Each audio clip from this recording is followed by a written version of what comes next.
નમસ્કાર વિદ્યાર્થી મિત્રો તેમજ શિક્ષક મિત્રો, આપણે સીઈટી કોમન એન્ટ્રન્સ ટેસ્ટ ધોરણ 5ની આગામી તારીખ 22 માર્ચ 2025ના રોજ જે પરીક્ષા લેવાવાની છે તેની તૈયારીમાં પડ્યા છીએ. તો આજે તર્ક સંબંધી પ્રશ્નો, ગણિત, ગુજરાતી આ 3 વિષયો જોયા પછી પર્યાવરણ મિત્રો, પર્યાવરણ છે એમાંથી 20 પ્રશ્નો પૂછાવાના છે અને 20 માર્કનું પર્યાવરણ પૂછાવાનું છે. એક પ્રશ્નનો 1 ગુણ છે.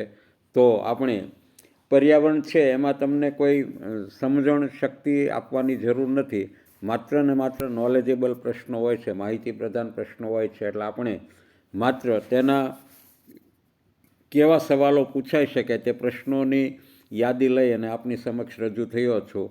તો આપણે એના પ્રશ્નોની યાદી ઉપર એક અછડતી નજર જોઈ અને ત્યારબાદ હિન્દી અને અંગ્રેજીના વિડીયો પણ રજૂ કરીશ. ત્યારબાદ છેલ્લા 5 દિવસોમાં જે સીઈટીનું કેવું પેપર હોઈ શકે તે પેપર સોલ્યુશન તરફ આપણે જઈશું.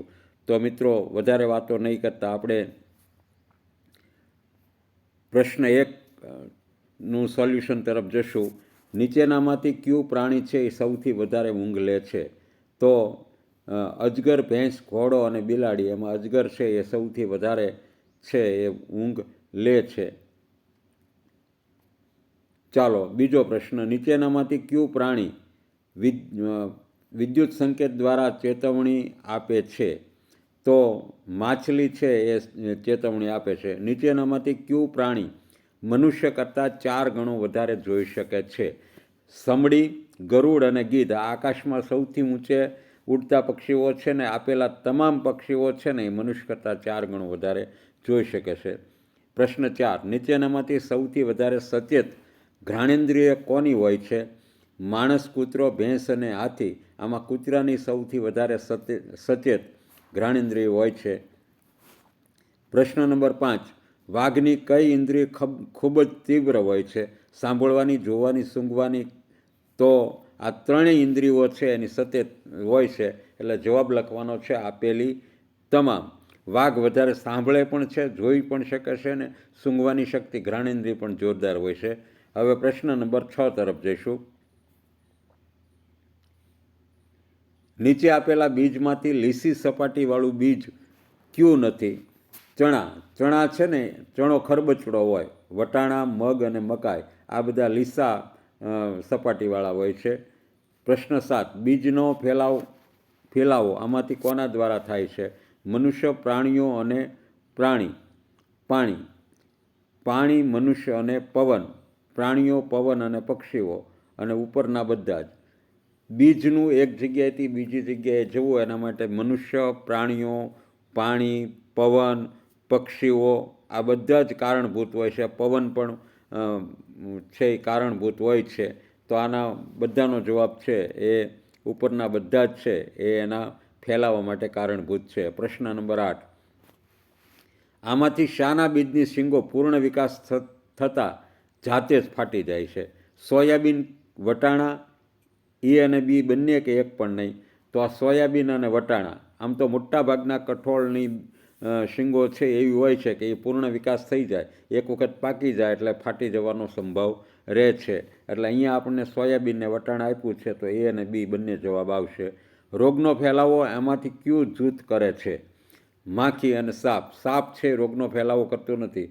માખી અને મચ્છર બંનેનું જે જૂથ છે એ રોગનો ફેલાવો કરે છે. સાપ અને મચ્છર પણ નહીં, ઉપરના બધા જ પણ નહીં. માખી અને મચ્છર જવાબ આવશે. પ્રશ્ન નંબર 10, આમાંથી કયું ખોટું છે? જો આમાં મિત્રો 3 વિધાનો સહી સાચા છે.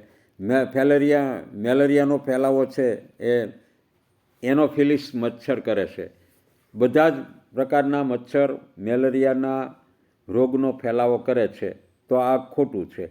બધા જ પ્રકારના મચ્છર છે એ મેલેરિયા ન ફેલાવતા. અમુક મેલેરિયા છે એ ડેન્ગ્યુ, અમુક મેલેરિયા છે ચિકનગુનિયા. તો અમુક મેલેરિયાથી કોઈ પ્રકારનો રોગ થતો જ ન હોય. તો મચ્છરથી બચવા માટે મચ્છરદાનીનો ઉપયોગ કરવો. પાણીની ટાંકી છે એ ચોખ્ખી રાખવી. ચોખ્ખું પાણી હોય તો એમાં પણ પહેલાં ડેન્ગ્યુના મચ્છર હોય છે. એટલે ખોટું છે એ બધા જ પ્રકારના મચ્છર મેલેરિયાના રોગનો ફેલાવો કરે છે. આ ખોટું વિધાન છે. ચાલો પ્રશ્ન નંબર 11, નીચેનામાંથી રોગનો ફેલાવો કોણ કરે છે? વાયરસ, જીવાણુ, ઈ અને બી બંને કે એક પણ નહીં? રોગના મૂળ 3 કારણો આજના મેડિસિન આપે છે. એમાં વાયરસ છે, જીવાણુ છે અને ફૂગ છે. આ 3 કારણો મેઇન રોગના છે. તો વાયરસ અને જીવાણુ આ બંને રોગનો ફેલાવો કરવા માટે કારણભૂત છે. ચાલો મિત્રો આગળ પ્રશ્ન નંબર 12, મારે લોહીની ઊંડી તપાસ કરવી છે તો કયા સાધનોનો ઉપયોગ કરીશ?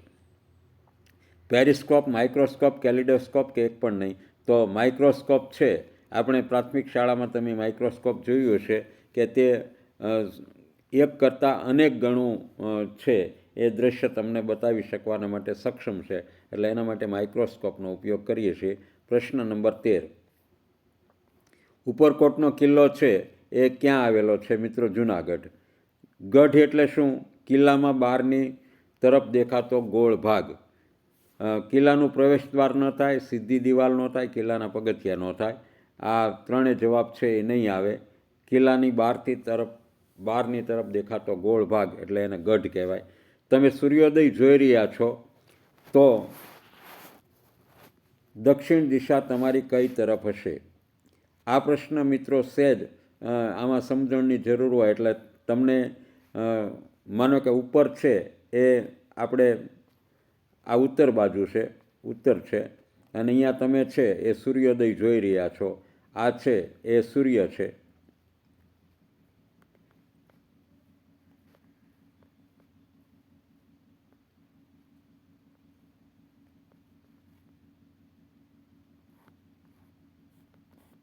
અહીંથી તમે સૂર્ય જોઈ રહ્યા છો સામે.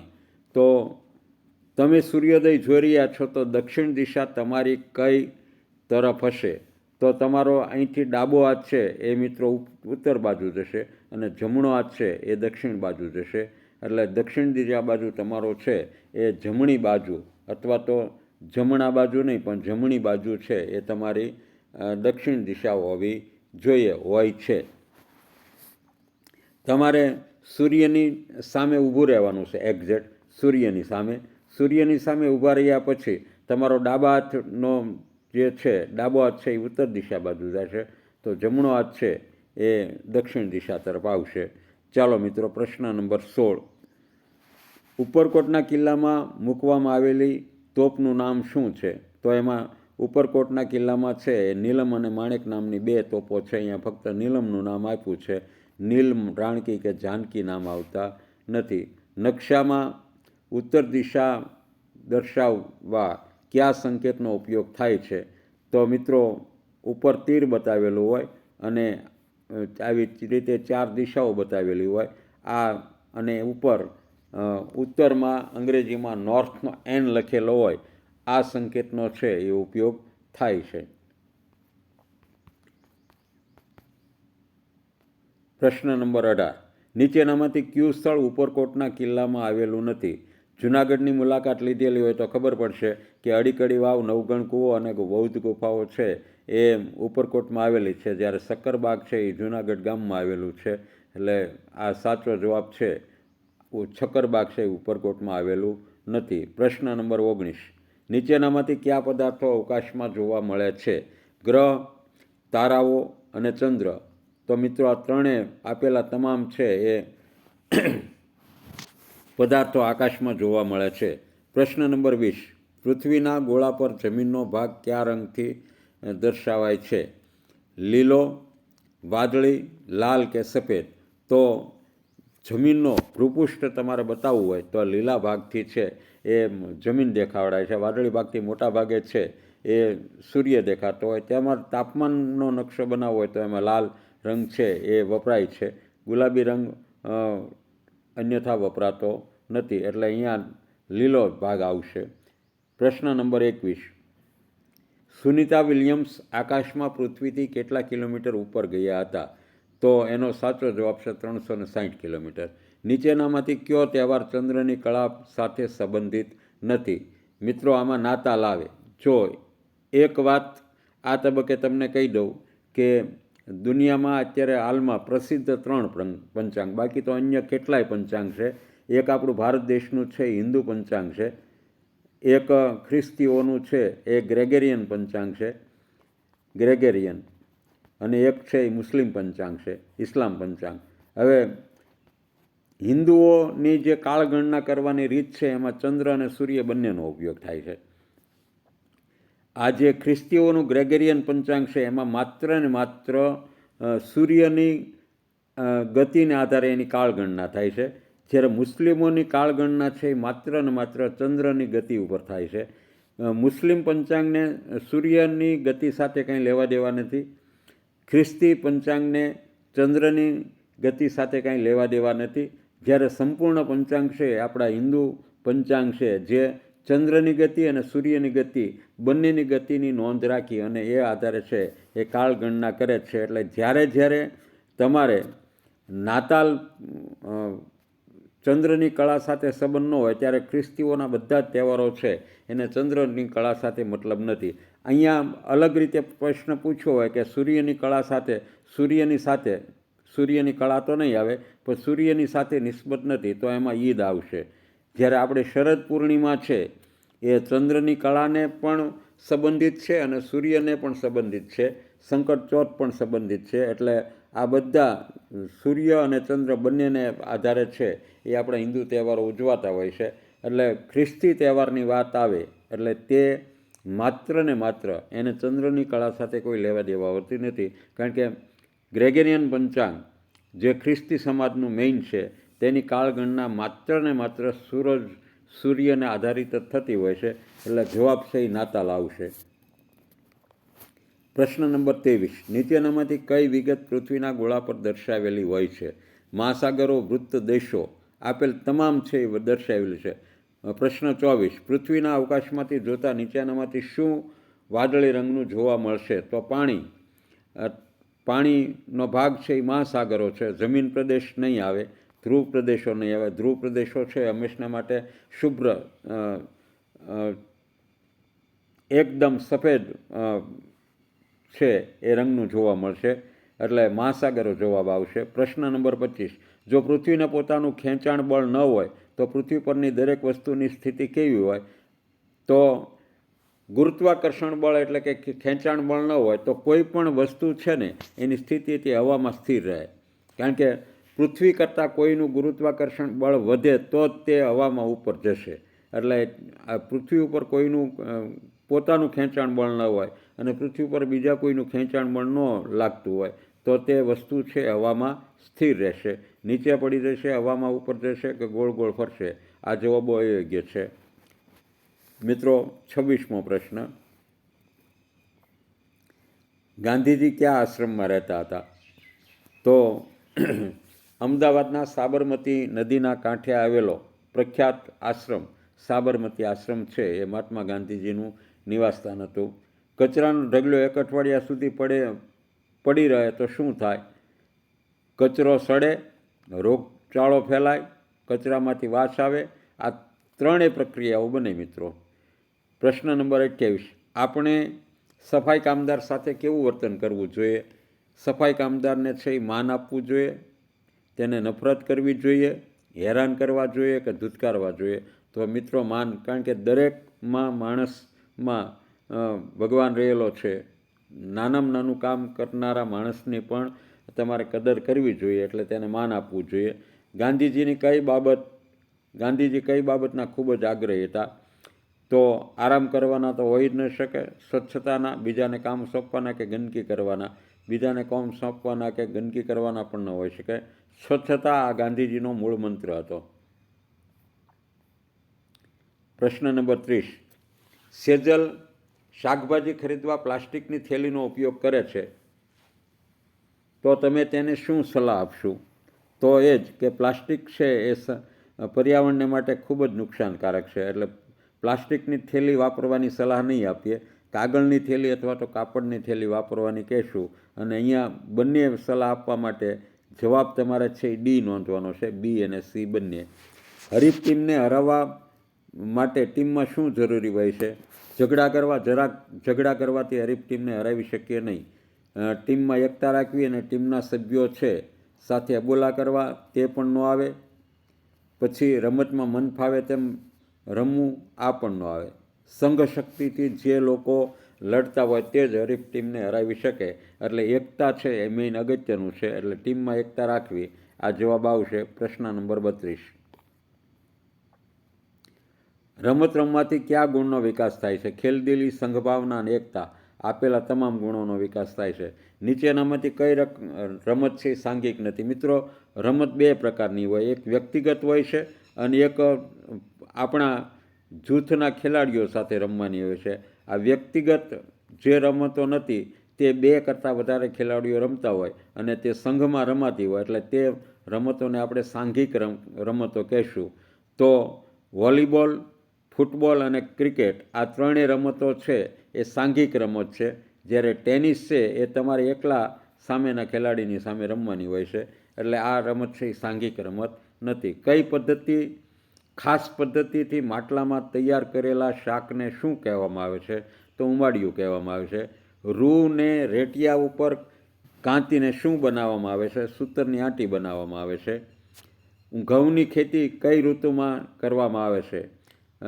ઉનાળામાં મિત્રો ઘઉં થતા નથી, ચોમાસામાં પણ ન થાય, શિયાળામાં થાય, બારે માસ પણ થતા નથી.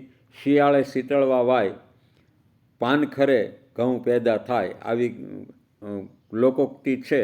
એટલે જેમ શિયાળો હોય ને એમ ઘઉં છે એ સારું ઉત્પાદન આપતા હોય છે. વળી શિયાળો જાય એટલે એનો પાક છે એ લણણી માટે તૈયાર થતો હોય છે. પ્રશ્ન નંબર 37. સજીવ ખેતીથી જમીનની અંદર કયા સજીવનું પ્રમાણ વધે છે? તો સજીવ ખેતી હોય એટલે અળસિયા વધે, અને અળસિયા છે એ ખેડૂતોના ખેતીના મિત્રો છે, જમીનને પોચી રાખે છે, ભરભરી રાખે છે, જમીનમાં હવાનો અવરજવર થાય છે. એટલે સજીવ ખેતી કરવાથી, બાકીનું તમે સજીવ ખેતી ન કરતા હો તો રાસાયણિક ખાતર અને જંતુનાશક દવાથી છે એ અળસિયાનો નાશ થતો હોય છે. અળસિયા છે એ જ ખેડૂતોના મિત્રો છે. ઉંદર, વંદા અને આ તો ખેતી માટે છે એ નુકસાનકારક વસ્તુ છે, એટલે અળસિયાનું પ્રમાણ છે એ મિત્રો વધે છે. શેરડીના રસમાંથી શું બને છે? તો તેમાંથી ખાંડ બને છે. ગુજરાત રાજ્યમાંથી કયું વૃત્ત પસાર થાય છે? ગુજરાત અથવા તો આપણું ભારત છે એ ઉત્તર ધ્રુવમાં આવેલું છે, અને ઉત્તર ધ્રુવમાં કર્કવૃત્ત છે અને દક્ષિણ ધ્રુવમાં છે એ મકરવૃત્ત છે, એટલે આપણે સાચો જવાબ આવશે કર્કવૃત્ત. ગુજરાત રાજ્યનો વિસ્તારની દ્રષ્ટિએ સૌથી નાનો જિલ્લો કયો છે? તો સૌથી નાનો જિલ્લો મિત્રો ડાંગ છે. તાપી નદી પર નીચેનામાંથી કયો બંધ બાંધવામાં આવ્યો છે? તો ઉકાઈ અને કાકરાપાર આ બંને ડેમ છે એ તાપી નદી ઉપરના છે, એ અને બી બંને. પ્રશ્ન નંબર 42. ગુજરાત રાજ્યનો વસ્તીની દ્રષ્ટિએ, જો અહીંયા મિત્રો વસ્તીની દ્રષ્ટિએ કીધું છે, વિસ્તારની દ્રષ્ટિએ નથી કીધું, એટલે અત્યારે અમદાવાદ એકલાની વસ્તી છે ને એ 70થી 80 લાખ સુધી જવા પહોંચી છે, એટલે વસ્તીની દ્રષ્ટિએ સૌથી મોટો જિલ્લો છે એ અમદાવાદ છે. નીચેનામાંથી કયું ખરીફ પાકનું ઉદાહરણ નથી? તો ખરીફ પાક એટલે મિત્રો ચોમાસે જે થતા પાકો છે એને ખરીફ પાકો કહેશું.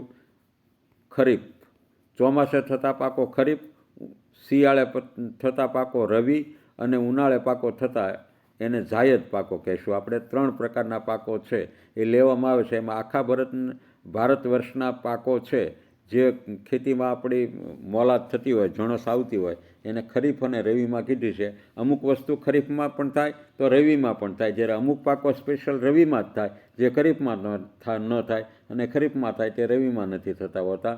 એટલે નીચેનામાંથી કયું ખરીફ પાકનું ઉદાહરણ નથી? તો રાઈ મિત્રો કોઈ દિવસ ચોમાસે ન થાય, એટલે રાઈ છે એ ખરીફ પાકનું ઉદાહરણ નથી.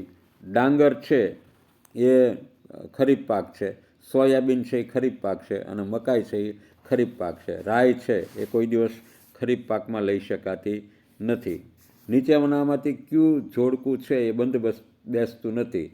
જુનાગઢનો પર્વત તો ગિરનાર, બનાસકાંઠા તો તારંગા છે મિત્રો મહેસાણાનો પર્વત છે, સુરેન્દ્રનગરનો ચોટીલા અને પંચમહાલનો પાવાગઢ, એટલે બી છે એ જોડકું બંધ બેસતું નથી. આપણે બી જવાબ આપીશું. પ્રશ્ન નંબર 45. નીચેનામાંથી રવિ પાક કયો છે? તો રવિ પાક છે એ મિત્રો ઘઉં આવેલા છે, મકાઈ તો ખરીફ પણ છે અને રવિ પણ છે, કેરી છે એ કેરી અને બટાટા છે એને આપણે અલગ પાક ગણીશું. તે બટાટા છે એ શિયાળા અને ઉનાળા બંનેમાં થાય એટલે આપણે એને અલગ પાક ગણીશું. ગુજરાત રાજ્યનો વિસ્તારની દૃષ્ટિએ સૌથી મોટો જિલ્લો કયો? તો આપણને ખબર છે કે કચ્છ છે એ બધાથી સૌથી મોટો જિલ્લો છે. વસ્તી પ્રમાણમાં ખૂબ ઓછી છે, વસ્તીની ગીચતા, અને વિસ્તારની દૃષ્ટિએ ખૂબ મોટો જિલ્લો છે. નીચેનામાંથી કયું જોડકું બંધ બેસતું નથી? બનાસકાંઠા, તો બનાસકાંઠાનું મુખ્ય મથક છે એ પાલનપુર છે. સાબરકાંઠા, તો એનું મુખ્ય મથક હિંમતનગર છે. ગીર સોમનાથ, તો એનું મુખ્ય મથક વેરાવળ છે.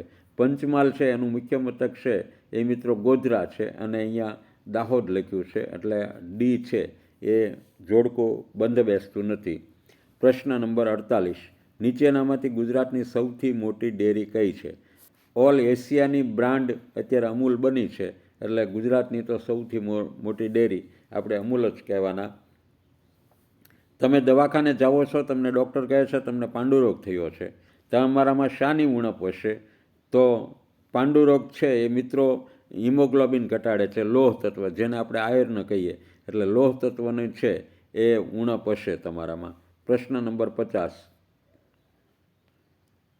તમારા શરીરમાં હિમોગ્લોબિનનું પ્રમાણ ઓછું છે તો આપેલા જૂથમાંથી કયા જૂથનો ખોરાક તમે લેશો? ગોળ, લીલા પાંદડાવાળા શાકભાજી અને બીટ, આ ત્રણેય વસ્તુ છે એ મિત્રો તમારે હિમોગ્લોબિન ઘટતું હોય તો લેવાના રહે છે. બીટ, ખાંડ અને મીઠું, આ ખાંડ અને મીઠું છે એ લેવાથી કાંઈ હિમોગ્લોબિન વધી જતું નથી. મીઠું તો જ્યારે શરીરમાં ક્ષારની ઉણપ દેખાતી હોય તો મીઠું લેવાનું છે, પણ મીઠું સહજ રીતે કોઈપણના ખોરાકમાં વધી જતું હોય છે, એટલે ડૉક્ટરો છે એ તમને મીઠું ઓછું લેવાનું કહેશે, વધારે લેવાનું નહીં કે. આંબળા છે એ મિત્રો વિટામિન સી માટે હોઈ શકે, અને એક પણ નહીં, આવું તો ન બને, કારણ કે આ પહેલું જૂથ છે ને એ તમારા હિમોગ્લોબિનનું પ્રમાણ ઓછું હોય તો આ ખોરાક તમારે લેવાનો રહેશે. પ્રશ્ન નંબર 51, કાચી કેરીમાંથી શું બનાવવામાં આવે છે? તો અથાણું. નીચેના આપેલા જોડકામાંથી કયું જોડકું યોગ્ય નથી? તો તજ છે એ મિત્રો તીખું હોય, મરચું છે એ તીખું હોય એ યોગ્ય છે, હળદર તુરી હોય, કારેલું કડવું હોય. તજ છે એ તીખું હોય એને બદલે ગળ્યું લખ્યું, એટલે આ જોડકું છે એ યોગ્ય નથી. પ્રશ્ન નંબર 53, સ્પર્શ દ્વારા કયા પ્રકારની દિવ્યાંગ વ્યક્તિ ચલણી નોટોને પારખે છે? હવે ચાલી ન શકે એની આંખો તો મજબૂત હોય છે, એટલે એને કાંઈ સ્પર્શ દ્વારા છે એ સ્પર્શ કરીને નોટો પારખવાની જરૂર નહીં. બોલી ન શકે તેવી મૂકબધિર વ્યક્તિઓ હોય એને તમારે આંખેથી તો જોઈ શકે છે, એટલે એને સ્પર્શની જરૂર નથી. સાંભળી ન શકે તેવી વ્યક્તિ, તો એના માટે પણ આ મૂકબધિરમાં જ આવે. જોઈ ન શકે એવી વ્યક્તિ, જે આંખે અંધ છે, પ્રજ્ઞાચક્ષુ જેને આપણે કહીએ છીએ, આ પ્રજ્ઞાચક્ષુ લોકો છે દિવ્યાંગ, કારણ કે દિવ્યાંગતા છે એ ઘણા પ્રકારની હોય છે. હાડકાની ખામી હોય, આંખની ખામી હોય, કાનની ખામી હોય, કે પછી આંખની ખામી હોય, આ બધા પ્રકારની ખામી છે, અથવા તો એમઆર બાળક હોય, અથવા તો કોઈ લકવા થયેલો હોય, આ બધા જ ભાગને દિવ્યાંગતા કહે છે. એટલે જે આંખની ઉણપવાળા માણસો છે એવી જે દિવ્યાંગતા છે, એવી દિવ્યાંગ વ્યક્તિ નોટોને છે એ મિત્રો સ્પર્શથી પારખે છે. પ્રશ્ન નંબર 54, આમાંથી કયું પ્રાણી મનુષ્ય કરતાં 4 ગણું વધારે જોઈ શકે છે? ચકલી, માછલી, ગરુડ અને કૂતરો. તો ગરુડ, સમડી અને બાજ જે આકાશમાં રહે છે ને એ દરેક પક્ષીઓ મનુષ્ય કરતાં ગરુડ 4 ગણું જોઈ શકે છે, તો બાજ અને સમડી પણ મનુષ્ય કરતાં વધારે જોઈ શકે છે. વહેતી નદીનો અવાજ કેવો હોય છે? ખળભળાટ, કલરવ, ખળખળ કે ખખડાટ? તો ખળખળ. નદીઓ છે એ ખળખળ વહેતી હોય, એટલે વહેતી નદીનો અવાજ ખળખળ હોય છે. પ્રશ્ન નંબર 56, ગુનેગારોને શોધવા માટે પોલીસ કયા પ્રાણીનો ઉપયોગ કરે છે? કૂતરો. નીચેનામાંથી કયું પ્રાણી ઊંઘવા માટે સૌથી વધારે સમય લે છે? તો સ્લોથ. 16 કલાક કે 18 કલાક ઊંઘે છે. નીચે આપેલા પ્રાણીઓમાંથી કયું પ્રાણી વૃક્ષની ડાળી પર 18 કલાક સુધી ઊંઘે છે? તો તે સ્લોથ. જો આપણે 16 કલાક કીધું ને, 18 કલાક સ્લોથ ઊંઘે છે. કયું પ્રાણી સુગંધને અનુસરીને પોતાના જૂથ તરફ જવાનો રસ્તો શોધી લે છે? તો એના માટે કીડી પ્રખ્યાત છે કે સુગંધને અનુસરી અને પોતાના જૂથ તરફ જવાનો રસ્તો શોધી લે છે. નીચેના જૂથમાંથી કયા જૂથના પ્રાણીઓની ગંધ પારખવાની શક્તિઓ છે એ તીવ્ર હોય છે? સૌથી વધારે તેજ ઘ્રાણેન્દ્રિય હોય તો તે કીડી અને કૂતરાની છે. નીચેનામાંથી કયા જૂથના પ્રાણીઓને જોવાની શક્તિ ખૂબ વધારે હોય છે? તો આકાશમાં સૌથી ઊંચે ઉડતા, આકાશમાં તો બધા પંખીઓ ઉડે, પણ સૌથી વધારે ઊંચે ઉડતા પક્ષીઓ છે એ ગરુડ, સમડી અને બાજ છે. અને તે જોવાની શક્તિ છે એ વધારે હોય છે.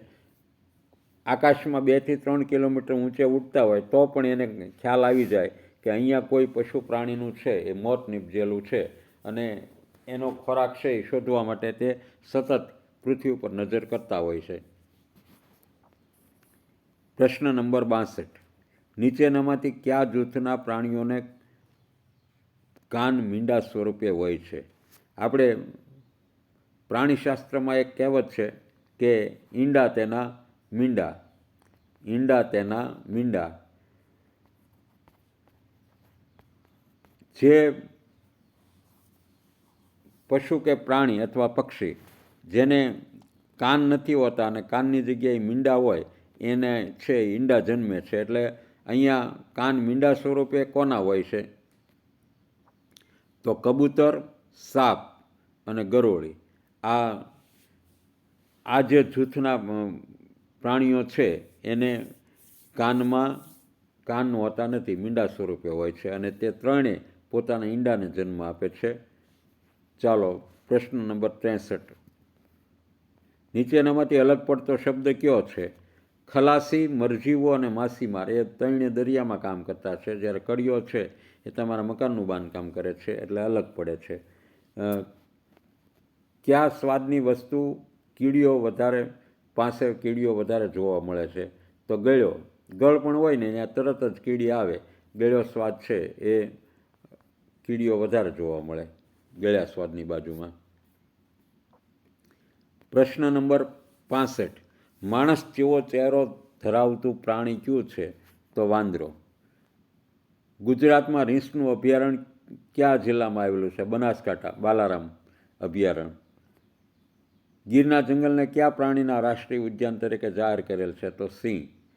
ગુજરાતના કયા સરોવરને પક્ષીઓના અભયારણ્ય તરીકે જાહેર કરેલ છે? તો નળ સરોવર. જો અહીં પક્ષીઓનું અભયારણ્ય છે. આપણા દેશના અને વિદેશમાંથી કેટલાય અવનવા પક્ષીઓ છે એ મિત્રો નળ સરોવરમાં આવે છે.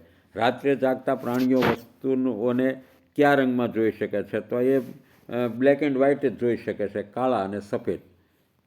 કાળા અને સફેદ રંગમાં રાત્રે છે એ જાગતા પ્રાણીઓ વસ્તુને જોઈ શકે છે. મચ્છરો આપણને કઈ રીતે શોધી લે છે? સુગંધથી. મચ્છરો પણ કોઈ પણ વ્યક્તિની અથવા તો કોઈ પણ પ્રાણીની સુગંધ છે એની ઘ્રાણેન્દ્રિય પણ જોરદાર હોય છે, એટલે એના આધારે છે એ શોધી લે છે. કયું પ્રાણી શિયાળાની ઋતુમાં ગાઢ નિદ્રામાં જતું રહે છે? તો એમાં આવે છે ગરોળી. પ્રશ્ન નંબર 72. ખાંડ કે ગોળ ખુલ્લામાં પડ્યા હોય તો તે જગ્યાએ કયું જીવજંતુ ઝડપથી આવે છે? તો સૌ પહેલાં આવે છે કીડી. નીચેનામાંથી પેશાબ દ્વારા કયું પ્રાણી પોતાના વિસ્તારને અલગ પાડે છે? તો તે છે મિત્રો વાઘ. નીચેનામાંથી કયું પ્રાણી શિયાળાની ઋતુમાં ગાઢ નિંદ્રામાં જતું નથી? તો ખિસકોલી, કાંચીડો અને માખી આ શિયાળામાં ઊંઘતા નથી. ગાઢ નિંદ્રામાં ઊંઘે છે પણ ગાઢ નિંદ્રામાં જતું નથી. વાઘને અંધારામાં આગળ વધવા, ખોરાક શોધવામાં મુખ્યત્વે કયું અંગ મદદ કરે છે? તો તેની મૂછો. એની મૂછોમાં છે એ ગજબની ચેતના હોય છે. ચાલો મિત્રો, પ્રશ્ન નંબર 76. માછલી પકડવાનો વ્યવસાય કરનાર લોકોને શું કહે છે? તો કે માછીમાર. નર કીડી અને માદા કીડી કઈ રીતે ઓળખી શકે છે? નર કીડી તેમની માદા કીડીને કઈ રીતે ઓળખી શકે છે? તો સુગંધ. પ્રશ્ન નંબર 78, એક કૂતરાના વિસ્તારમાં બીજા વિસ્તારના કૂતરાએ પ્રવેશ કર્યો છે, તેની સમજ તેને કેવી રીતે પડે છે? તો પેશાબ અને મળ આ બંનેના ગંધથી અથવા તો દુર્ગંધથી છે એ સમજી જાય છે કે આ કૂતરો છે એ આપણા વિસ્તારનો નથી. પ્રશ્ન નંબર 79, નીચેનામાંથી કયા પ્રાણીઓના કાન અલગ અલગ દિશામાં ફરી શકે છે? મિત્રો, વાઘના કાન છે ને એ જુદી જુદી દિશામાં ફરી શકે છે. પ્રશ્ન 80, નીચેનામાંથી કયું પ્રાણી રીંછને મળતું પ્રાણી છે? તો રીંછ એ સ્લોથને મળતું, અને સ્લોથ છે એ રીંછને મળતું પ્રાણી છે. સ્લોથની ખાસિયત શું છે? વૃક્ષની ડાળી પર ઊંધા લટકી ને ઊંઘે છે, આ એની ખાસિયત છે. વાઘની ખાસિયત શું છે?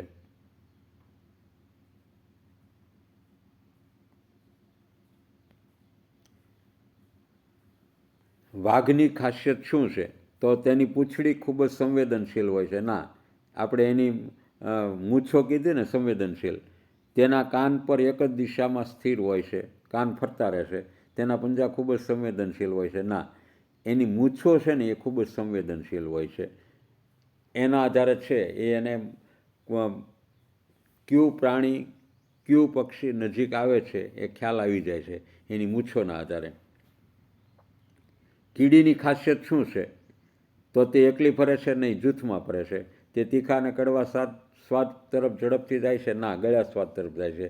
તે હરોળમાં ચાલે છે? હા, કતારબદ્ધ લાઇનબદ્ધ ચાલતી હોય છે. તે ખોરાકનો સંગ્રહ કરતી નથી, ખોરાકનો સંગ્રહ તો મેઇન કરે છે. એટલે કીડીની ખાસિયત તે હરોળમાં ચાલે છે. પ્રશ્ન નંબર 84, હાથીની ખાસિયત શું છે?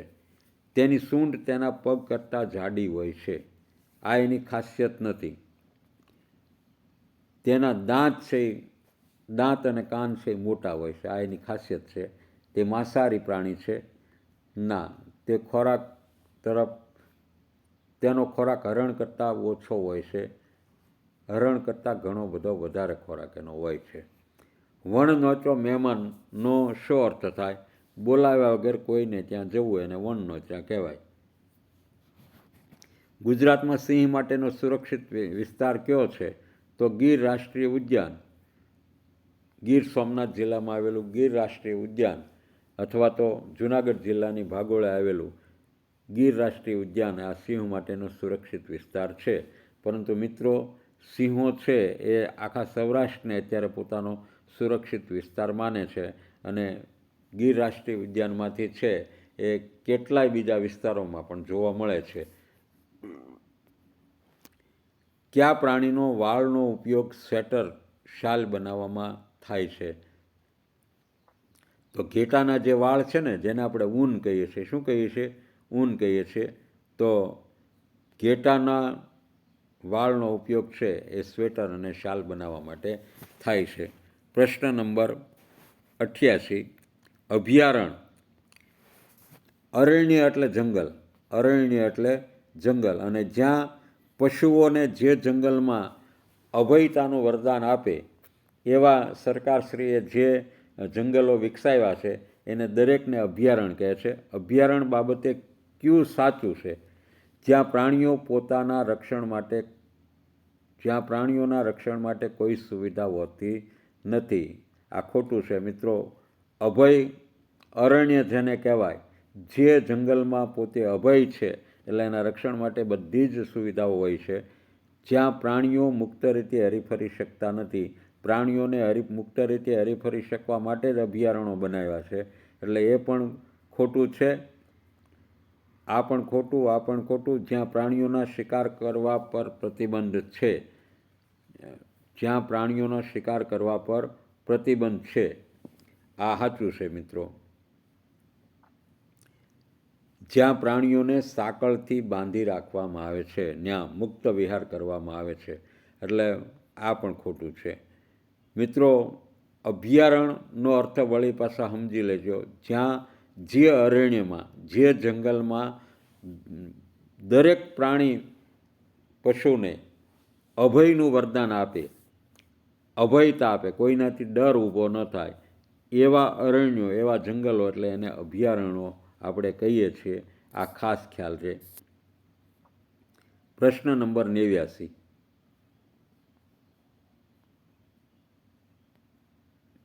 કયું પ્રાણી વાઘ અને ચિત્તાની જેવા હિંસક પ્રાણીથી બીજા પ્રાણીઓને સાવધાન કરે છે? તો લંગૂર. આ લંગૂરને ખબર પડી જાય છે વાઘ ચિત્તો આવે છે એટલે બીજા પ્રાણીઓને છે એ સાવધાન કરે છે. પ્રશ્ન નંબર 90. શિકારી દાંત અને શિંગડા માટે કયા જૂથના પ્રાણીઓનો શિકાર કરે છે? હવે દાંત તો તમને ખબર છે કે હાથીના બધા કરતાં વધારે છે એ પ્રખ્યાત હોય છે. એટલે હાથી, ગેંડો અને કાળિયાર આ ત્રણેયના શિકાર છે એ શિકારીઓ દાંત અને શિંગડા માટે કરે છે. કયા પ્રાણીનો ઉપયોગ મદારી મનોરંજન માટે કરતા હતા? હવે પશુ પ્રાણીઓ માટે એક દયાભાવની ઘણી બધી સંસ્થાઓ થઈ એટલે તમે પશુ પ્રાણીઓ પર અત્યાચાર કરી શકતા નથી. અમારા જૂના સમયમાં છે એ સર્કસો જોવા મળતા, પરંતુ પછી પર્યાવરણવિદોને એવું લાગ્યું કે અહીંયા પશુ પ્રાણીઓ પર અત્યાચાર થાય છે, જુલમ ગુજારાય છે, એટલે હવે તો આ સાપ દેખાડતા મદારીઓ પણ ખૂબ જ ઘટતા જાય છે. પણ લોકોના મનોરંજન માટે મદારી છે એ સાપનો ઉપયોગ કરતા હતા, અથવા તો ક્યાંક જવલ્લે કરે પણ છે હાલ. નાગગુંફન કલા કયા રાજ્યમાં જાણીતી છે? આ નાગગુંફન કલા છે એ મિત્રો આપણા ગુજરાત રાજ્યની જાણીતી છે. સરિતા ગાયકવાડ કયા ક્ષેત્ર સાથે સંકળાયેલ છે? તો તે રમતગમત ક્ષેત્ર સાથે સંકળાયેલા છે. નીચેનામાંથી ખેડૂતનો મિત્ર કોણ છે? જે ખેડૂતના દુશ્મનો કોણ? તો કે ભૂંડ, ઉંદર, આ નીલગાય એના દુશ્મનો છે. આના ઉપર જે નિયંત્રણ કરે ને તે આપણો મિત્ર હોય. સાપ છે એ મિત્રો ઉંદર ઉપર નિયંત્રણ કરે છે, એટલે સાપ છે એ આપણો મિત્ર છે. કારણ કે સાપ ઉંદરોને મારી ખાય છે. ઉંદર આપણા ખેડૂતની મોલાતનું છે એ ખૂબ જ પ્રમાણમાં નુકસાન કરે છે, એટલે ખેડૂતનો મિત્ર આખરે સાપ થાય. ખેતરમાંથી સાપ શું ખાય છે? તો વળી એનો જ પ્રશ્ન જવાબ છે ઉંદર. મદારી સાપને નચાવવા માટે શું વગાડે છે? તો મદારી જે વગાડે ને એને વાંસળી નથી કહેવાતી, એને બીન કહેવાય છે, જેને આપણે આપણી ગુજરાતી ભાષામાં, આપણી તળપદી ભાષામાં મોરલી પણ કહીએ છીએ. અને આ મોરલીને બીજું નામ છે બીન. બીન વગાડે છે. ઢોલક પણ નથી વગાડતું, વાંસળી પણ નહીં અને ખંજરી પણ નહીં. પ્રશ્ન નંબર 97. સાપને શાની ટોપલીમાં રાખવામાં આવે છે? કાચની, વાંસની, લાકડાની કે કાગળની? વાંસની ટોપલી મિત્રો કાચ માટે, સાપ માટે હોય છે. મનોરંજન માટે કયા પ્રાણીઓનો ઉપયોગ થતો હતો? હાથી, સાપ, માકડું, આ બધાનો તમામનો ઉપયોગ છે એ માણસોના મનોરંજન માટે પ્રાણીઓનો ઉપયોગ થતો હતો. પ્રશ્ન નંબર 99. કયા વૃક્ષના મૂળ ફૂલ એટલે કે મોરને ખાવાથી તાવમાં રાહત રહે છે? જેમાં કડવાશ હોય તો આંબોનો મોર તો તુરો હોય, વડનો મોર પણ તુરો હોય, નાળિયેરીનો મોર આપણે જોયો નથી. લીમડો છે ને એ માણસનો એક પ્રકારનો ડૉક્ટર છે, એટલે લીમડાનો મોર છે એ ખાવાથી તાવમાં રાહત રહે છે. પ્રશ્ન નંબર 100. નીચેનામાંથી ગોલ કરવામાં આવતો હોય તે રમત કઈ છે? હોકી, ફૂટબોલ અને બાસ્કેટબોલ, આ ત્રણેયમાં છે એ મિત્રો ગોલ કરવામાં આવે છે, એટલે આપેલ તમામ જવાબ આવશે. પ્રશ્ન નંબર 101. રમત શીખવાડનારને શું કહેવાય છે? તો રમત જે શીખવાડે એને હંમેશને માટે કોચ કહેવાય મિત્રો. આચાર્ય પણ ન કહેવાય, કંડક્ટર પણ ન કહેવાય અને ખેલાડી પણ ન કહેવાય. નીચેનામાંથી કયો સાપ ઝેરી નથી? ધામણ, આપણે ધામણું કહીએ ને, આ સાપ છે એ મિત્રો ઝેરી નથી. બાકી આ બધા નાગો છે એ ઝેરી હોય છે. કાળોતરો હોય, કોબરા હોય કે ફુરસા હોય. નાગગુંફનની ભાત શેમાં વપરાય છે? નાગગુંફનની ભાત છે ને એ મિત્રો ખાસ કરીને ભરત ગૂંથણમાં વપરાય છે. સાપ વિશે નીચેનામાંથી કયું વિધાન સાચું નથી? સાપ ઉંદર ખાય છે, તો આ તો સાચું વિધાન છે. સાપને કાન હોતા નથી, આ સાચું વિધાન છે, કાન હોતા નથી. સાપ છે ઝાડ પર ચડી શકે છે, એ પણ સાચું વિધાન છે. આ વિધાન છે ને એ સાચું નથી. આપણામાં એવી માન્યતા છે કે મદારી છે એ બીન વગાડે, અથવા તો મદારી છે એ આપણે બીનને જે બીજું કીધું મોરલી, આનો અવાજ સાંભળીને સાપ ડોલે છે. આ બાબત સદંતર ખોટી છે, કારણ કે સાપ છે એ પહેલાં પ્રથમ તો સાંભળી જ નથી શકતો, એટલે સાપ બીનનો અવાજ સાંભળી શકે છે, આ વિધાન સાચું નથી. એટલે આ ત્રણેય વિધાન સાચા છે અને આ વિધાન ખોટું છે. એટલે આપણો જવાબ કયું વિધાન સત્ય નથી, તો 3 વિધાન સાચા છે અને 1 વિધાન છે એ ખોટું છે, એટલે ખોટું વિધાન છે એ આપણો જવાબ બનશે. પ્રશ્ન નંબર 105. ફળો અને શાકભાજી ખાવાથી શરીરને શું અસર થાય છે? થાક લાગે છે, માથું દુખે છે, શરીરની વૃદ્ધિ થાય છે કે બેચેની લાગે છે? તો ફળો ખાવાથી મિત્રો શરીરની વૃદ્ધિ થાય છે, આ સાચો જવાબ છે. બેચેની પણ ન લાગે, માથું પણ ન દુખે અને થાક પણ ન લાગે. નીચે આપેલ પૈકી સાચું વિધાન પસંદ કરો.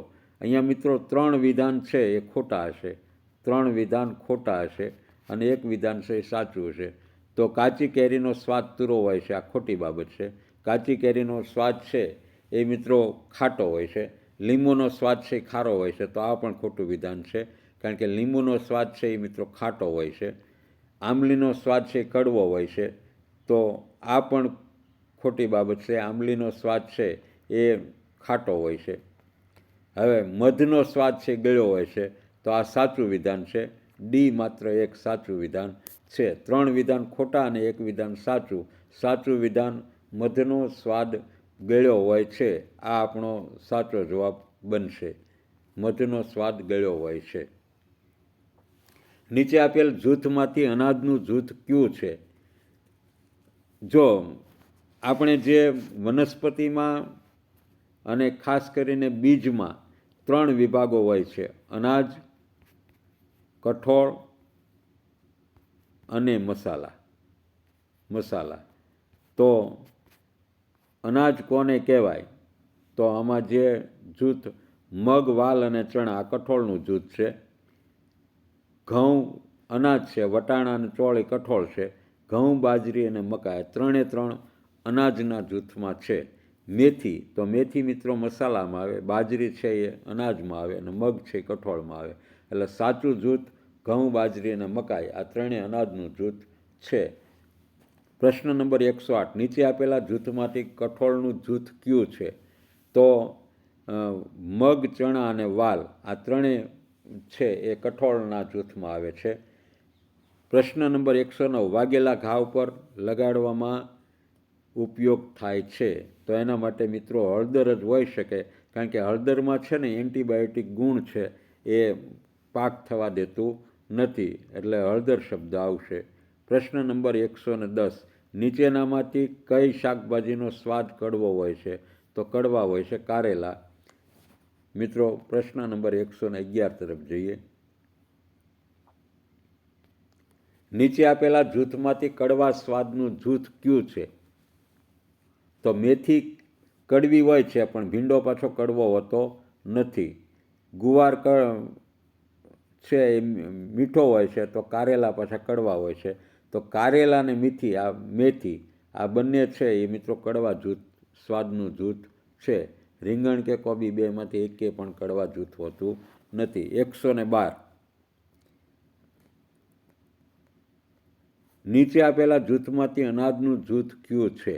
મકાઈ, જુવાર અને ડાંગર. નીચે આપેલા જૂથમાંથી કઠોળનું જૂથ કયું છે? તુવેર અને રાજમા મિત્રો કઠોળની યાદીમાં આવે છે. ચોળી અને મકાઈ, તો મકાઈ છે અનાજ છે. ઘઉં તો અનાજ છે. વટાણા કઠોળ છે. ડાંગર અને જવ આ બંને છે એ મિત્રો અનાજની યાદીમાં આવે. ડૉક્ટર માર્ટિન નામના સૈનિકના શરીરના કયા અંગ પર પ્રયોગ થયેલા? તો એના પેટ ઉપર છે એ પ્રયોગ થયેલા છે. આપણે પર્યાવરણમાં ભણી ગયા છીએ. પ્રશ્ન નંબર 105. નીચેનામાંથી કોનો રસ જીભ પર મૂકતા જ ખાટો સ્વાદ અનુભવાય છે? તો તે લીંબુનો રસ છે.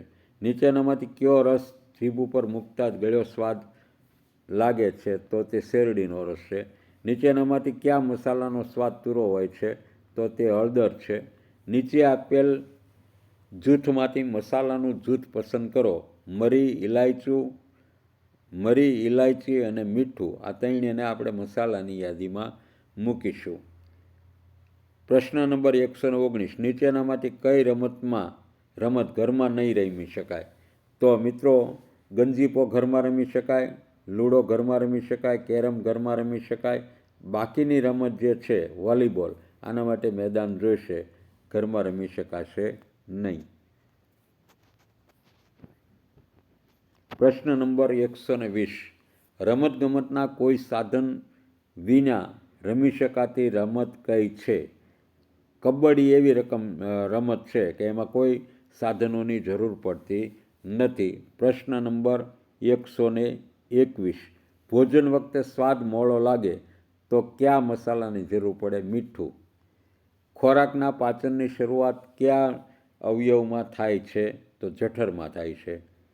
પ્રશ્ન નંબર 123, એસિડિટી થવાનું કારણ શું છે? ખોરાકનું પાચન બરાબર ન થાય તો એસિડિટી થાય છે. પ્રશ્ન નંબર 124, ના પચેલા ખોરાકમાંથી પાણીનું શોષણ કયા અંગ દ્વારા થાય છે? તો તે મોટું આંતરડું. ખોરાકને મોંમાંથી જઠર સુધી લઈ જવાનું કાર્ય કોણ કરે છે? તો અન્નનળી. કઈ રમત રમવા માટે ઘરની બહાર જવાની જરૂર નહીં પડે? તો ચેસ. જે શતરંજની રમત છે એ બેઠા બેઠા ઇન્ડોર રમત રમી શકાય છે. બીજને ફણગાવીને ખાઈ શકાય તેવું બીજ કયું છે? તો તે મગ. કયા ફળનું બીજ મોટું હોય છે? તો મોસંબીનું બીજ નાનું હોય, તરબૂચનું નાનું હોય, ચીકુનું છે મિત્રો સહેજ ફળ છે એ મોટું હોય છે, અને સફરજનનું બીજ પણ એકદમ નાનું હોય છે. એટલે મોટું બીજ છે એ ચીકુનું થાય છે. પ્રશ્ન નંબર 129,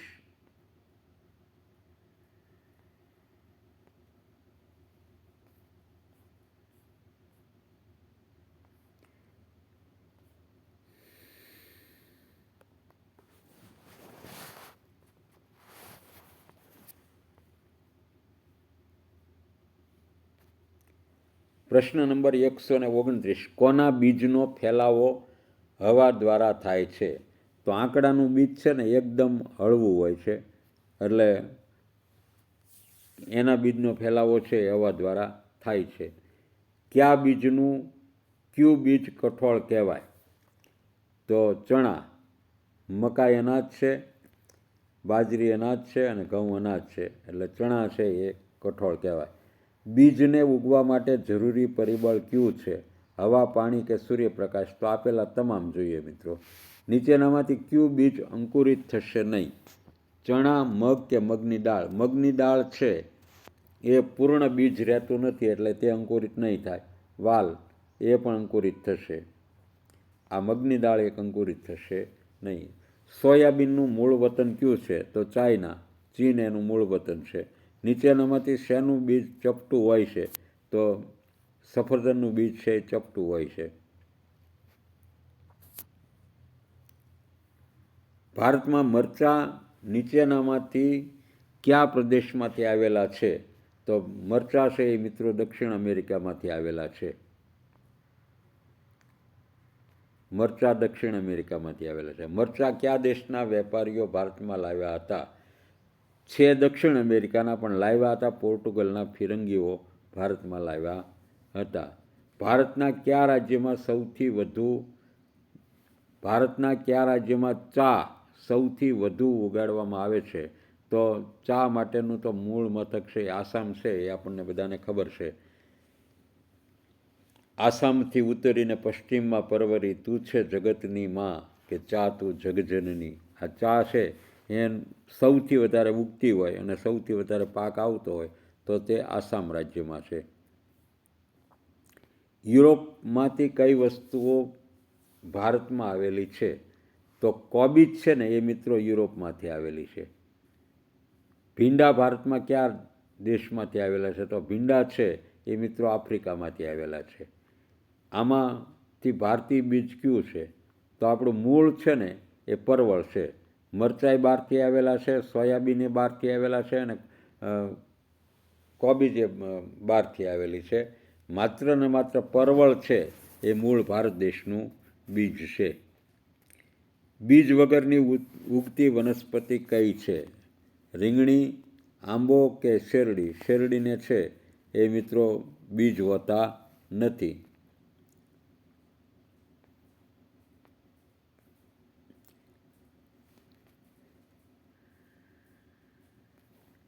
દૂધીને બીજ આવે છે, આંબાને બીજ આવે છે, કેરીનું ગોટલું હોય, રીંગણીને બીજ આવે છે, શેરડીને છે એ બીજ હોતા નથી.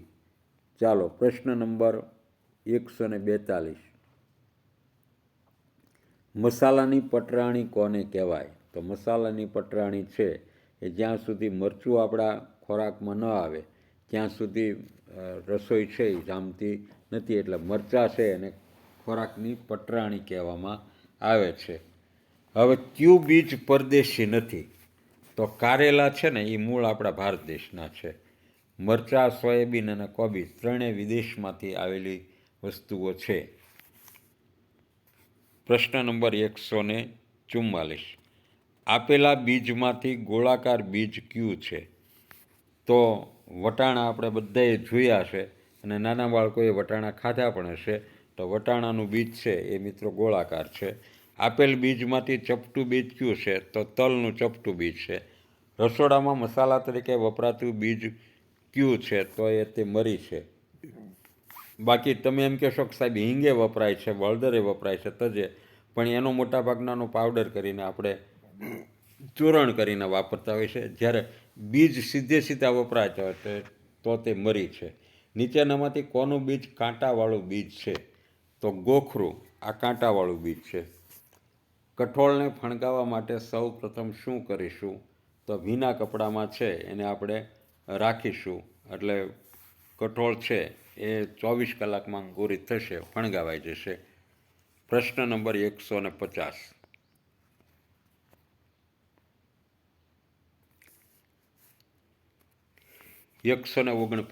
નીચેનામાંથી દ્વિદળ બીજ કયું છે?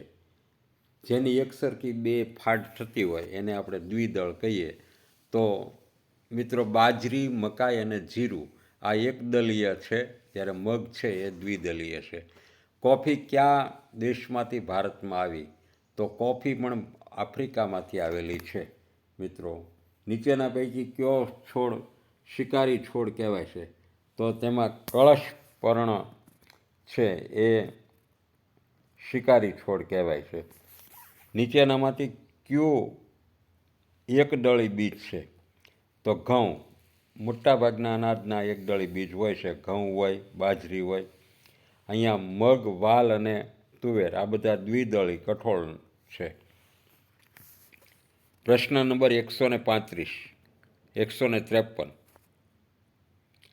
પાણી ભરેલા ગ્લાસમાં ડૂબેલા લીંબુને ઉપર સપાટી પર લાવવા શું કરવું પડશે? તો ગ્લાસમાં થોડું થોડું મીઠું નાખવું પડે. હવે જો પાણીની ઘનતા છે ને 1 છે. કોઈ પણ પદાર્થની, વસ્તુની, સામગ્રીની ઘટના 1 કરતાં ઓછી હોય તો તે તરે છે, અને 1 કરતાં જેની ઘનતા વધારે હોય તે ડૂબી જાય છે. હવે પાણીમાં ધીમે ધીમે મીઠું નાખીએ ગ્લાસમાં, એટલે એની ઘનતા છે એ પાણીની, કારણ કે આપણે જે એક ઘનતા કહીએ ને એ શુદ્ધ પાણીની છે, એટલે શુદ્ધ પાણીને બદલે અશુદ્ધ થાય, ક્ષારયુક્ત પાણી થાય, એટલે ગ્લાસમાં થોડું થોડું મીઠું નાખવામાં આવે એટલે પાણીની ઘનતા વધે, અને પાણીની ઘનતા વધે એટલે એના કરતાં નજીકની ઘનતા છે એ લીંબુની છે, એટલે લીંબુ છે એ સપાટી પર આવવા મળશે. પ્રશ્ન નંબર 154. ખાંડને પાણીમાં ઓગાળતા શું તફાવત જોવા મળશે? પાણીના રંગમાં કોઈ ફેરફાર જોવા મળશે નહીં. પાણીનો રંગ લાલ થશે, લાલ નથી થતો. પાણીનો રંગ પીળો થશે, પીળો પણ ન થાય, વાદળી પણ ન થાય. કોઈ પ્રકારનો ફેરફાર થતો નથી. પ્રશ્ન નંબર 155. પાણીમાં ખાંડ કરતાં મીઠું કેમ ઝડપથી ઓગળતું હશે? મિત્રો મીઠું ધીમે ઓગળે છે અને ખાંડ છે એ પાણીમાં ખાંડ કરતાં મીઠું કેમ ઝડપથી ઓગળતું હશે? કારણ કે તે પાણીના ક્ષારોને સૂકવીને બનાવેલું છે. મીઠું એક પાણીનો જ ભાગ છે, એટલે મીઠું છે એ વહેલું પાણીમાં ઓગળી જાય છે, જ્યારે ખાંડને ઓગળતા વાર લાગે છે. નીચેનામાંથી ખાવાની કઈ કઈ વસ્તુના જૂથની સૂકવણી કરવામાં આવે છે? તો બટાટાની વેફર, ઘઉંના પાપડ અને ચોખાના પાપડ, આ ત્રણેય વસ્તુને સૂકવવામાં આવે છે. કયા સમુદ્રમાં કોઈ ડૂબતું નથી? મૃત સમુદ્ર. એની ઘનતા એટલી બધી છે, અથવા તો એ સમુદ્રને જ મૃત સમુદ્ર કહેવામાં આવે છે, કે એની પોતાની જ ઘનતા વધારે છે, કે એમાં કોઈ ડૂબતું નથી. પ્રશ્ન નંબર 158. દૂધને પાણીમાં નાખતા શું થયેલું જોવા મળશે? તે પાણીની ઉપર તરશે. દૂધ છે મિત્રો પાણી ઉપર તરે નહીં, તે પાણીમાં ભળી જશે. નીચેનામાંથી કયા જૂથના પદાર્થ પાણીમાં ઓગળતા નથી? લાકડું, ખાંડ અને મીઠું. લાકડું નથી ઓગળતું, ખાંડ અને મીઠું ઓગળી જાય છે, એટલે ડી જવાબ આવશે. લોખંડ, ચોખા અને લાકડાનો વેર, આ ત્રણેય વસ્તુ છે એ પ્રાણીમાં ઓગળતું નથી. પ્રશ્ન નંબર છે 160 તરફ જઈશું મિત્રો. પ્રશ્ન નંબર 160 મિત્રો. નીચેનામાંથી કયા જૂથનો પદાર્થ પાણીમાં ઓગળે છે? તો મીઠું, ખાંડ અને સંચળ, આ ત્રણેય જે પદાર્થો છે, આ જૂથ છે આખે આખું પાણીમાં ઓગળે છે. જો આમાં મીઠું અને મરચું છે, મીઠું ઓગળે, મરચું અને બટાટા ઓગળતા નથી. ખાંડ ઓગળે, લાકડાનો વેર અને લોખંડનો ભૂકો ન ઓગળે. સંચળ ઓગળે, ખાંડ ઓગળે, રેતી ઓગળતી નથી. એટલે આખે આખું જૂથ છે એ સી, મીઠું, ખાંડ અને સંચળ, આ જ પાણીમાં ઓગળે છે. ચાલો પ્રશ્ન નંબર 161. તેલ પાણીમાં દ્રાવ્ય કેમ થતું નથી? તો પહેલું કારણ કે તેની બંનેની ઘનતા છે અલગ અલગ હોય છે. જો બંનેની ઘનતા એકસરખી હોય તો તે ઓગળી જશે. તે બંને એક જ પ્રકારના સ્તરના બનેલા છે, માટે આ ખોટી બાબત છે. તે બંનેના રંગ અલગ અલગ છે, માટે રંગને એને કાંઈ લેવા દેવા હોતું નથી, માત્ર એની ઘનતા ઉપર આધાર હોય છે. પ્રશ્ન નંબર 162. મીઠાવાળા પાણી અને ચોક પાવડરવાળા પાણીને થોડો સમય રાખી મૂકવાથી શું તફાવત જોવા મળશે? બંને પાણીમાં મિશ્રિત થઈ ગયા છે. ના મિત્રો, બંને મિશ્રિત થતા નથી. મીઠાવાળું પાણી છે ને, તો મીઠું મિશ્રિત થઈ જાય, એ દ્રાવ્ય છે, પણ ચોક છે ને એ દ્રાવ્ય નથી, એટલે ચોકનો પાવડર છે ને એ પાણીની નીચે જમા થયેલો દેખાશે. પ્રશ્ન નંબર 163. પાણીને વધારે ગરમ કરવાથી શું થશે? તો પાણીની વરાળ બનશે. પ્રશ્ન નંબર 164. મીઠું ઓગાળેલ પાણીને ગરમ કરતાં તેનું શું થાય છે? તો માત્ર પાણીનું બાષ્પીભવન થાય છે. તમે પાણીમાં ગમે એટલું મીઠું નાખો, મીઠું છે એમને પડ્યું રહેશે. માત્ર ને માત્ર ગરમ કરીએ તો પાણીનું બાષ્પીભવન થાય છે. 165. લીંબુ પાણીમાં ડૂબી જાય છે, પરંતુ તેને પાણી ઉપર તરતું રાખવા શું કરવું પડશે? તેને મીઠાવાળા પાણીમાં નાખવું જોઈએ. લીંબુ પાણીમાં ડૂબી જાય પણ તેને પાણી ઉપર તરતું રાખવું હોય તો મીઠાવાળા પાણીની ઘનતા છે એ વધારે થાય, એટલે મીઠાવાળા પાણીમાં નાખવું જોઈએ. ખાંડને દૂધમાં જલ્દીથી ઓગળવા માટે શું કરવું પડે? ખાંડ છે એને દૂધમાં જલ્દીથી ઓગળવા માટે શું કરવું પડે? તો ઠંડુ દૂધ હોય કે ઠંડુ પાણી હોય ને, તો કોઈ પણ દ્રાવ્ય વસ્તુને એમાં દ્રવિત થતાં વાર લાગે, પણ જો એને ગરમ કરવામાં આવે તો તેમાં છે એ વસ્તુ તરત જ ઓગળવા માંડશે. એટલે દૂધને ગરમ કરી અને ચમચી વડે હલાવતા રહીશું. પ્રશ્ન નંબર 167. પાણીમાં ઓગળે તેવા પદાર્થોને કેવા પદાર્થો કહીશું? તો જે ઓગળી જાય એને દ્રાવ્ય પદાર્થ કહીશું, ન ઓગળે એને અદ્રાવ્ય કહીશું. પાણીને ઉકાળવાથી તેનું શેમાં રૂપાંતર થાય છે? તો મિત્રો એનું વરાળમાં રૂપાંતર થાય છે. પ્રશ્ન નંબર 169. આપણે મીઠું શેમાંથી મેળવી શકીએ છીએ. તો મીઠું મિત્રો છે એ દરિયાના પાણીમાંથી મળે છે, ખારા પાણીમાંથી જ મળે છે. 170મો પ્રશ્ન, તેલને પાણીમાં નાખી તેને ચમચી વડે હલાવી નાખ્યા પછી થોડા સમય પછી શું ફેરફાર જોવા મળશે? તો તેલ અને પાણીથી છૂટું પડી અને પાણીની ઉપર તરશે. કારણ કે તેલની ઘનતા છે ને એ મિત્રો પાણી કરતાં સહેજ વધારે હોય છે, એટલે એમાં ડૂબતું નથી, નીચે નથી આવતું, ઉપર આવી જાય છે. ચાલો પ્રશ્ન નંબર 171.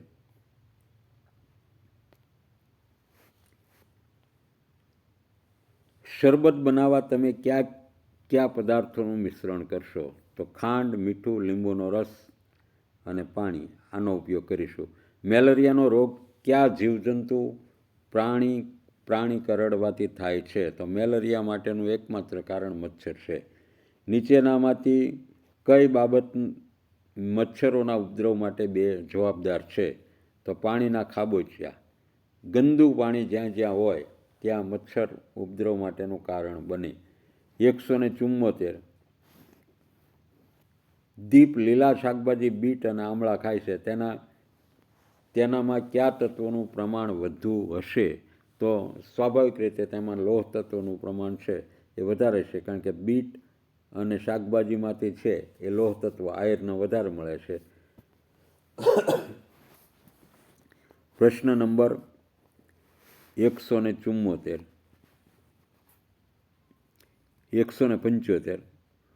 મીરાના ઘરની આસપાસ ગંદા પાણીના ખાબોચિયા ભરાયેલા છે, તો તેના પરિવારને કયા રોગ થવાની સંભાવના વધે? મેલેરિયાની જ વધે, કારણ કે ગંદા પાણીને લીધે મચ્છર થાય, મચ્છરને લીધે મેલેરિયા થાય.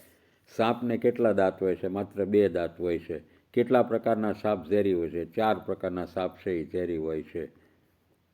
નીચેનામાંથી કયા પદાર્થ પાણી પર તરે છે? તો એમાં બરફ અને તેલ બંને પાણી ઉપર તરે છે. માઉન્ટ એવરેસ્ટની ટોચ પર ચડનાર પ્રથમ ભારતીય મહિલા કોણ? તો બચેન્દ્રી પાલ. પર્વતારોહણથી કયા ગુણનો વિકાસ થાય છે? નેતૃત્વ, સાહસિક વૃત્તિ, આત્મવિશ્વાસ કે આપેલા તમામ ગુણનો વિકાસ થાય છે. 181. પર્વતારોહણ વખતે તમારું શરીર કેટલા ઇંચને ખૂણે રાખવું જોઈએ? તો મિત્રો 90 ઇંચના ખૂણે છે એ રાખવું જોઈએ. સ્વચ્છતા સંબંધી પર્યાવરણ જતન માટે નીચેનામાંથી કઈ બાબત સારી ગણાય નહીં? તો કચરો ગમે ત્યાં નાખવો, ખુલ્લામાં શૌચક્રિયા કરવી અને જાહેર સ્થળોએ ગંદ કરવી. આપેલ તમામ બાબત છે એ મિત્રો પર્યાવરણના જતન માટે સારી બાબત ગણાય નહીં. બરાબર, આ ત્રણેયમાં આપણે સુધાર લાવવો જોઈએ. એટલે જવાબ આવશે આપેલ તમામ. નીચેનામાંથી કઈ જૂની ગ્રામીણ રમત આજે ભૂલાતી જાય છે? આંબલી ને પીપળી. કબડ્ડી હજી જોવા મળે છે, ખોખો જોવા મળે છે, ક્રિકેટ તો જૂની ગ્રામીણ રમત નથી. આ ત્રણેય જૂની ગ્રામીણ રમતો છે, એમાં આંબલી ને પીપળી છે એ મિત્રો વિસરાતી જાય છે. 184. ગરમ હવા માટે નીચેનામાંથી કયું વિધાન સાચું છે? ગરમ હવા તો એક જ જગ્યા પર ના રહે. એક જ જગ્યા ઉપર રહે તો વંટોળીઓ ન ઊભો થાય, નીચેથી ઉપર તરફ જાય છે. આ સાચું કારણ છે. ગરમ હવા થાય ને એટલે ધીમે ધીમે હવા છે ઉપર ચડે અને તે હવાનું સ્થાન લેવા માટે ચારે બાજુથી છે એ હવાનું આક્રમણ થાય અને તેને લીધે આપણે વંટોળીઓ ઊભો થતો જોઈએ છીએ. ચારો બાજુ ફર્યા કરે. ના, ચારે બાજુ ફરે તે મિત્રો ઠંડી હવા આવે તે ફરે છે, ગરમ હવા તો ઉપર વહી જાય છે. ઉપરથી નીચે તરફ જાય છે? ના, નીચેથી ઉપર તરફ જાય. ઉપરથી નીચે તરફ જતું નથી, નીચેથી ઉપર તરફ જાય છે. પ્રશ્ન નંબર 185. સમગ્ર દેશમાં ભારત મિશનની શરૂઆત ક્યારે થઈ? મિત્રો 2 ઓક્ટોબર 2014. 2 ઓક્ટોબર, આ 2 ઓક્ટોબર છે ને એ મહાત્મા ગાંધીજીનો જન્મદિવસ છે. નરેન્દ્ર મોદી સાહેબ છે એ 26 મે 2014ના રોજ ભારતના વડાપ્રધાન બને છે અને પછી પહેલી જ ગાંધી જયંતિ, આ યાદ રાખવા માટે પહેલી જ ગાંધી જયંતિ એ છે એ સ્વચ્છ ભારત મિશનની યોજના છે એ લોન્ચ કરે છે. એટલે ખાસ યાદ રહે બે બાબત, મોદી સાહેબની શરૂઆતનો કાળ અને મહાત્મા ગાંધીજીની જન્મજયંતિ. આ 2 ઓક્ટોબર 2014 આપણો જવાબ આવશે. બાકરવાલી એ શબ્દની શું ઓળખ છે? તો એ જમ્મુ કાશ્મીરમાં ભટકતું જીવન જીવતી એક જાતિ છે, જેમ ચાંગપા છે એવી. પર્વતારોહણ કરનારને નીચેનામાંથી કઈ વસ્તુની જરૂર પડે? ટોર્ચ, ખીલાઓ અને દોરડા. આ આપેલ તમામ વસ્તુઓની છે એને જરૂર પડે મિત્રો. પ્રશ્ન નંબર 188. દેશમાં સ્વચ્છતાની જવાબદારી કોની છે? સરકારની, કેન્દ્ર સરકાર કે રાજ્ય સરકારની, સફાઈ કર્મીઓની? નહીં મિત્રો, દેશમાં સ્વચ્છતાની જવાબદારી છે એ દરેક નાગરિકની છે. માત્ર સરકાર સારું કરશે, માત્ર સફાઈ કર્મીઓ કરશે, માત્ર કેન્દ્ર સરકાર કે રાજ્ય સરકાર કરશે, રાજ્ય સરકાર કે કેન્દ્ર સરકાર કરશે, આવું ન ચાલે. દરેક નાગરિકો જ્યારે એક સાથે ખભેથી ખભો મિલાવીને તૈયાર થશે ત્યારે દેશમાં સહી સ્વચ્છતા આવશે. ગરમ હવા માટે નીચેનામાંથી સાચું વિધાન કયું છે? તો એક જ જગ્યા પર સ્થિર રહે, ના રહે. ચારે બાજુ ફર્યા કરે, ના. નીચેથી ઉપર તરફ જાય છે, આ સાચું વિધાન છે. ઉપરથી નીચે તરફ ન આવે. પ્રશ્ન નંબર 190. પર્વતારોહણ એટલે શું? પર્વત પર ચઢવું. કોઈ રમત રમવા ગોળાકાર વર્તુળાકાર મેદાનની જરૂર પડશે નહીં. કઈ રમત રમવા માટે ગોળાકાર આવા મેદાનની જરૂર પડશે નહીં? તો એવી રમત કઈ છે? તો કે કબડ્ડી, ખોખો અને દોડ. આના માટે ગોળાકાર મેદાનની જરૂર પડશે નહીં. આપેલા તમામને છે આ કબડ્ડી, દોડ અને ખોખો માટે ગોળાકાર મેદાનની જરૂર પડશે નહીં. આ ગોળાકાર મેદાન કોના માટે જરૂર પડે? તો ક્રિકેટ, વોલીબોલ, ફૂટબોલ અને હોકી, આ 4 રમતો માટે છે એ ગોળાકાર મેદાનની જરૂર પડે છે. પર્વતારોહણ માટે છે નીચેનામાંથી કયા જૂથની વસ્તુની જરૂર નથી? પર્વતારોહણ માટે નીચેનામાંથી કયા જૂથની? કડી અને દોરડાની તો જરૂર છે. સુવાની બેગ અને ખીલાવાળા ગમબૂટની પણ જરૂર છે. પેન અને દોરીની એમાં કાંઈ જરૂર હોતી નથી. આ દોરડાની જરૂર છે, દોરીની જરૂર હોતી નથી. ઓક્સિજન સિલિન્ડર અને ખીલાની છે એ પણ જરૂર પડે, કારણ કે જેમ જેમ તમે પર્વત ઉપર ચડતા જાઓ તેમ હવા છે એ પાતળી થતી જાય, એટલે ઓક્સિજનના સિલિન્ડરો પણ અમુક પર્વતારોહકો લઈને જાય છે. પ્રશ્ન નંબર 193. બધી જ વસ્તુઓ પૃથ્વી તરફ ખેંચાવાનું કારણ કયું હોઈ શકે? તો માત્ર ને માત્ર ન્યૂટને શોધેલો ગુરુત્વાકર્ષણનો નિયમ. તે પૃથ્વી ઉપર છે એ બધી વસ્તુને ખેંચે છે. પોતાના તેજથી પ્રકાશતો અવકાશી પદાર્થ કયો છે? તારા છે ને એ પોતાના તેજથી પ્રકાશે છે, જ્યારે ગ્રહ અને ઉપગ્રહ છે એ પરપ્રકાશિત છે. સૂર્ય ઉપર અને સૂર્યના કિરણો પૃથ્વી ઉપર અને ચંદ્ર ઉપર પડે એટલે એનું રિફ્લેક્શન થઈ અને પ્રકાશ આપે એ ગ્રહો અને ઉપગ્રહો છે, જ્યારે તારાઓ છે એ સ્વયં પ્રકાશિત છે. સૂર્ય એક પ્રકારનો તારો છે અને બાકીના એના ગ્રહો છે એને પોતાનો પ્રકાશ હોતો નથી. પ્રશ્ન નંબર 195. કયો તહેવાર સૂર્યના આધારે ઉજવાય છે? તો મેં તમને અગાઉ કીધું એમ હિન્દુ પંચાંગ છે એ મિત્રો સૂર્ય અને ચંદ્ર બંનેની ગતિને પકડીને ચાલનારી કાળગણના કરે છે. એટલે ઉત્તરાયણ છે એક સૂર્યના આધારે આપણો તહેવાર ઉજવાય છે. બાકીના બધા તહેવારો છે એ ચંદ્રની ગતિ ઉપરથી એની કાળગણના થયેલી છે, જ્યારે ઉત્તરાયણની કાળગણના છે એ સૂર્યના આધારે કરવામાં આવે છે. પ્રશ્ન નંબર 196. ધૂમકેતુની ઓળખ શાને આધારે થાય છે? તો ધૂમકેતુ છે એને પૂંછડીયો તારો પણ કહેવાય છે. પ્રકાશિત પૂંછડી છે એની, તેજસ્વી તારો છે અને લંબગોળ કક્ષા છે. એટલે આપેલ તમામ છે એ ધૂમકેતુની ઓળખ છે. પ્રશ્ન નંબર 197. હું પૃથ્વીથી સૌથી નજીકનો અવકાશી પદાર્થ છું. હું પૃથ્વીથી સૌથી નજીકનો અવકાશી પદાર્થ છું. એટલે બધા ગ્રહોમાં શુક્ર છે એ તેની નજીક છે. અવકાશયાત્રી શેમાં બેસી અવકાશમાં જાય છે? તો મિત્રો સ્પેસ શિપમાં બેસી અને અવકાશી યાત્રીઓ છે એ અવકાશમાં જાય છે. ઓક્સિજન વાયુનું પ્રમાણ ઘટવાથી આપણને મુખ્યત્વે શું તકલીફ પડે છે? તો ખાસ કરીને શ્વાસ લેવામાં છે એ તકલીફ પડે. ઠંડી વધારે લાગે એવું ન બને, ચાલવામાં તકલીફ પડે એવું ન બને, ગરમી વધારે લાગે એવું પણ ન બને. શ્વાસ લેવામાં ઓક્સિજન વાયુનું પ્રમાણ જેમ જેમ હવામાં ઘટતું જાય એમ આપણને શ્વાસ લેવામાં તકલીફ પડે. ચાલો મિત્રો, હવે પ્રશ્ન નંબર 200 તરફ જઈશું. પૃથ્વી પર શું ન હોય? પૃથ્વી ઉપર છે એ શૂન્ય અવકાશ ન હોય.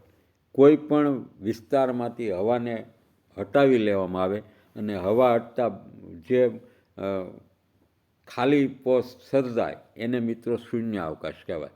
તો પૃથ્વી પર શૂન્ય અવકાશ ન હોય. પાણી હોય છે, શૂન્ય અવકાશ ન હોય. પાણી હોય, પર્વત હોય, વૃક્ષ હોય, આ ત્રણેય વસ્તુ હોય છે. મિત્રો,